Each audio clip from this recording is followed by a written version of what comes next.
ବାଚସ୍ପତି ମହୋଦୟ, ଆଜି ଗୃହରେ ଏକ ନୂତନ ବିଧେୟକ ସମ୍ବିଧାନ ଧାରା 196 ଅନୁଯାୟୀ ମଧ୍ୟାହ୍ନ ଭୋଜନ ଯାଞ୍ଚ ଓ ଗୁଣମାନ ବିଧେୟକ 2026 ଉପସ୍ଥାପନ କରିବାକୁ ଯାଉଛି।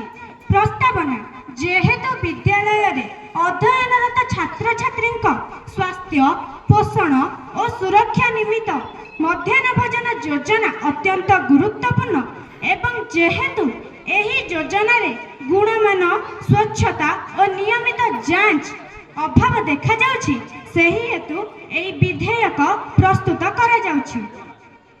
ଧାରା 1 ସଂକ୍ଷିପ୍ତ ନାମ ଓ ପ୍ରାରମ୍ଭ।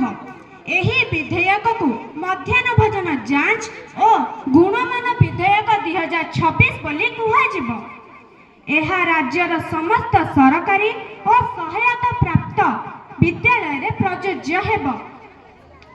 ଧାରା 2 ପ୍ରତି ମାସରେ ଅତି କମରେ ଗୋଟିଏ ଥର ମଧ୍ୟାହ୍ନ ଭୋଜନ ଯାଞ୍ଚ କରାଯିବ।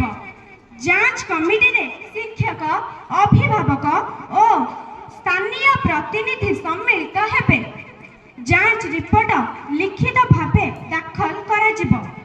ଖାଦ୍ୟ ଗୁଣମାନ ଓ ସୁରକ୍ଷା। ଖାଦ୍ୟ ସତେଜ, ପୌଷ୍ଟିକ ଓ ସ୍ୱଚ୍ଛ ପରିବେଶରେ ପ୍ରସ୍ତୁତ ହେବ। ରାନ୍ଧୁଣୀ ସହାୟକମାନେ ମାସ୍କ, ହାତ ମୋଜା ଓ ଏପ୍ରନ୍ ବ୍ୟବହାର କରିବେ। ଅପରିଷ୍କାର କିମ୍ବା ଅଖାଦ୍ୟ ଖାଦ୍ୟ ପରିବେଷଣ ନିଷେଧ। ଧାରା 4 ଦଣ୍ଡବିଧାନ। ଖାଦ୍ୟ ଗୁଣମାନରେ ଅବହେଳା ପାଇଁ 5,000 ଟଙ୍କା ପର୍ଯ୍ୟନ୍ତ ଜୋରିମାନା ଲାଗିଛି।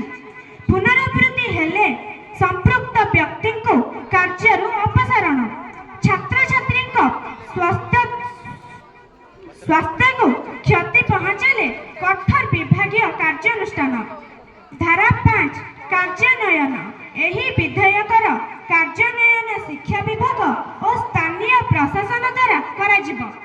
ନିଷ୍କର୍ଷ, ଏହି ବିଧେୟକ ମାଧ୍ୟମରେ ଛାତ୍ରଛାତ୍ରୀଙ୍କ ସୁରକ୍ଷା, ପୌଷ୍ଟିକ ଓ ଗୁଣମାନ ଯୁକ୍ତ ମଧ୍ୟାହ୍ନ ଭୋଜନ ସୁନିଶ୍ଚିତ ହେବ। ଧନ୍ୟବାଦ।